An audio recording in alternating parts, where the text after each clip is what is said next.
చిత్రం మీకు Devara? Hi friends, first of all ఇప్పుడే మేము ఐమాక్స్ థియేటర్ లో దేవరా పార్ట్ 1 చూసాము. జూనియర్ ఎన్టీఆర్ గారు చాలా బాగా యాక్ట్ చేశారు. ఇన్ని రోజులు రాజమౌళి గారికి ఒక సెంటిమెంట్ ఉంది, రాజమౌళి గారితో మూవీ తీస్తే హీరో నెక్స్ట్ మూవీ ఫ్లాప్ అవుతుంది అనే కాన్సెప్ట్, అది బ్రేక్ చేశారని నువ్వు కూడా అనుకుంటున్నావు? అవునండి, ఆల్రెడీ బ్రేక్ చేశాడనే చెప్తాను నేను. బికాజ్ సినిమా చాలా బాగుంది. వెలివేషన్స్ అయితే చాలా బాగా చూపించారు కొరటాల శివ. అండ్ టైం తీసుకున్నా కూడా మంచి పర్ఫెక్ట్ సినిమా ఇచ్చాడు ఎన్టీఆర్ కి.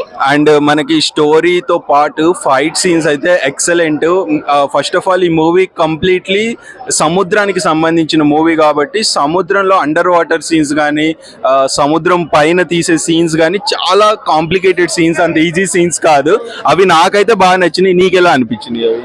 నాకైతే ఇంకా అవి యూనిక్ గా ఉన్నాయి. సో ఎవ్రీ మూవీలో చూసే ఫైటింగ్స్ లో అసలు లేనే లేదు, డిఫరెంట్ గా చూపించారు. ఆ ఫైటింగ్స్ నేను చాలా ఇష్టపడ్డాను కూడా.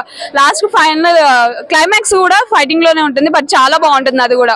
అండ్ అనిరుద్ధ్ మ్యూజిక్ అయితే ఎక్సలెంట్ అబ్బా. అనిరుద్ధ్ మ్యూజిక్ ఏ మూవీలో ఎంత చూసామో ఈ మూవీలో దానికి డబ్బల్ ఉంటుంది. గూస్ బంప్స్ వస్తున్నాయి థియేటర్ లో. అయితే మ్యూజిక్ అయితే పర్సనల్ గా అందరికి నచ్చింది. ఆచార్య బొంగు అవన్నీ పోల్చొద్దబ్బా. ఈ movie different concept, different theme. దీనికి ఇది కంప్లీట్లీ ఒక ఇండివిజువల్ సపరేట్ కాన్సెప్ట్ తీసుకుని తీశారు.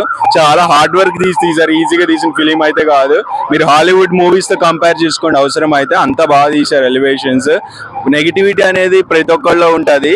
సో బట్ అలా అని చెప్పి మూవీని మనం ప్రతిదీ నెగిటివ్ గా చూస్తే ఏది హిట్ అవ్వదు. సో దీంట్లో అయితే అన్ని ఎలిమెంట్స్ చాలా బాగున్నాయి. అండ్ మ్యూజిక్ పరంగా డాన్స్ అయితే ఎన్టీఆర్ ఇరగా తీసాడు అబ్బా. మ్యూజిక్ అయితే మీకు కూడా డాన్స్ చేయాలనిపిస్తుంది థియేటర్ లో, అంత బాగుంది. And Jahnavi Kapoor the she nailed it, అంటే శ్రీదేవి గారికి తగ్గట్టు యాక్టింగ్ అయితే చేశారు. నీకు ఎలా అనిపించింది జాహ్నవి కపూర్? చాలా బాగుంది, తను యాక్టింగ్ బాగా చేసింది. బట్ ఇంకొంచెం తన పోర్షన్ పెడితే బాగుంది అనిపించింది. లవ్ బాండింగ్ అనేది మిస్ అయిందని చెప్తున్నారు ఎన్టీఆర్ కి తనకి మధ్య. అంటే డైరెక్టర్ టేకింగ్ ఎలా తీసుకుంటారంటే స్టోరీకి ఇంపార్టెన్స్ ఇచ్చారు. సో పార్ట్ 2 లో remaining story, love story continue చేయొచ్చు. సో ఫస్ట్ ఇంపార్టెంట్ స్టోరీకి ఇవ్వటం వల్ల మనకి అక్కడ ఆ పోర్షన్ మిస్ అయింది. అంటే జాహ్నవి కపూర్ ని అంటే ఎక్స్పోజింగ్ సీన్స్ కి ఇష్టపడుతున్నారు కానీ యాక్టింగ్ చూడండి. ఫస్ట్ ఆఫ్ ఆల్ యాక్టింగ్ చూస్తే మీకు కూడా ఇంప్రెసివ్ అనిపిస్తుంది. అండ్ లాస్ట్ లో కొంతమంది డిసప్పాయింట్ అయ్యారు, లైక్ ఎండింగ్ సీన్ బాగాలేదని. నువ్వేమంటావు? బట్ ఆ ఎండింగ్ సీన్ వల్ల మనం పార్ట్ 2 ఎక్స్పెక్ట్ చేయొచ్చు. అదొక సస్పెన్స్ అని చెప్పుకోవచ్చు. అంటే లైక్ బాహుబలిలో పార్ట్ 1 లో ఏదైతే ఆ ఎక్సైట్మెంట్ క్రియేట్ చేశారో కట్టప్పని ఎందుకు చంపారని, ఇప్పుడు దేవరా మూవీ అయితే మాకు పర్సనల్ గా నచ్చింది. మా ఒపీనియన్ ప్రకారం నాకే చాలా బాగా నచ్చింది. అయితే నా ఫ్యామిలీతో వచ్చి మళ్ళీ చూస్తాను నేను మూవీ. సో మీరు కూడా చూడండి మూవీని. జస్ట్ ఏదో అందరూ చెప్పే మాటలిని బాగాలేదు, ఇది ఎవరు ఇష్టం వచ్చినట్టు వాళ్ళు చెప్తారు.